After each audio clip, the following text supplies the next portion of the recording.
ఓం శ్రీ కాళహస్తీశ్వరాయ నమః. కాంచీపురమందు శివభక్తుడగు రజకుడు ఒకడు నివసించుచుండెను. అతడు చిన్ననాటి నుండి త్రికరణ శుద్ధిగా శివుని ఆరాధించెను. శివభక్తుల హృదయములందలి కోరికలను వెంటనే తెలుసుకొని వాడుగుటిచే అతనికి తిరుక్కురప్పతొండార్ అని పేరు కలిగెను. అతడు ఊరిలోని వారందరి గుడ్డలను ఉతికి సేవ చేయుచుండెను. నాయనారు రాగద్వేష మోహములు కడిగి వేసుకుని ఉండును. శివుడు భక్తుని మహిమను లోకమునకు చాటుటకు చలిగా నున్న ఒక దినమున మాసిన వస్త్రములతో ఒక బీద ముసలివాని వేషము దాల్చిన ఆయనారు వద్దకు వచ్చెను. అయ్యా, మీరెందుకు చాలా అలసి ఉన్నట్లున్నారు? మీ వస్త్రము శుభ్రపరిచెదను అని అడిగెను.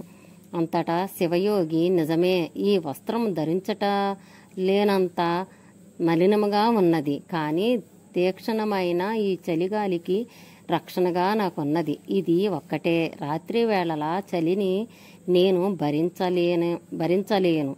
సూర్యాస్తమయమునకు ముందే దీని ఉతికి ఎండబెట్టి తేగలిగితేనే దీనిని తీసుకుని వెళ్ళు, తొందరగా తెచ్చి ఇమ్ము అనెను. తొండనారు, సాయంకాలమునకే తెచ్చి ఇచ్చేదను అని చెప్పగా యోగి వస్త్రము ఇచ్చెను. జ్ఞాపకం ఉంచుకో, సకాలములో వస్త్రము నెయ్యుకున్న నా దేహమును బాధించిన వాడవగుదు అని గట్టిగా చెప్పును. తొండనారు రేవునకు వెళ్ళి గుడ్డను నీళ్లలో నానబెట్టి చవుడులో ఉడకబెట్టి మాలిన్యము పోయిన తర్వాత నీరు పోవుటకు గుడ్డను గట్టిగా పిండి చివరకు ఎండబెట్టి సమయమునకు పరమేశ్వరుని మాయచే కొండపోతగా వర్షం పడెను.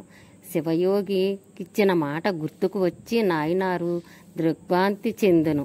వర్షము తగ్గినట్టులా కనిపించకపోవుట చూచి నిర్ణీత సమయం దాటినది. శివయోగి దేహమునకు నేను బాధ కలిగించి తిని ఈ దోషమునకు నా తలను చాకిబండకు వేసి పగల కొట్టుకొనుట ఒకటే పరిహారము అని తలిచి అట్లు చేయగా ఉమాదేవి కంకణపు చిహ్నముల గల పరమశివుని హస్తము బండ నుండి పైకి వచ్చి నాయనారు తల